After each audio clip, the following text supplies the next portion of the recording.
дар доираи таҷлили ҷашни ваҳдати миллӣ дар бузургтарин ҷамоати деҳоти ноҳияи Рашт, Навдӣ, майдончаи муосири футбол, ки ҷавобгӯ ба меъёрҳои байналмилалист, аз ҷониби соҳибкори маҳаллӣ сохта шуд. Майдончаи мазкур, ки дорои сабзаи сунъист, дар масоҳати 540 метри мураббаъ доман густурдааст. Дар ҷамоати деҳоти Навдӣ тақрибан 18 000 аҳолӣ зиндагӣ мекунанд. То ифтитоҳи ин майдонча, сокинони ин ҷамоат барои бо варзиш ва обутоби бадан машғул шудан имкониятҳои зарурӣ надоштанд.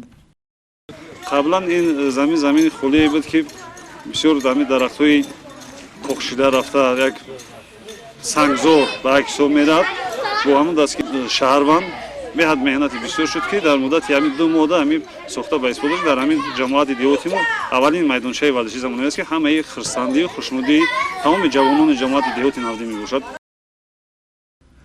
майдончаи варзишии навсохт, ки дар арфаи таҷлили 22-мин солгарди ҷашни ваҳдати миллӣ мавриди баҳрабардорӣ қарор гирифт, тӯҳфаи арзандае ба сокинони ҷамоати деҳоти Навдӣ дар арафаи ин иди бузурги миллист. майдончаи мазкур имкон медиҳад кӯдакон наврасон дар тамоми фасли сол барои бо футбол машғул шудан имкон пайдо намуда ба сайқал додани маҳорати худ машғул шаванд.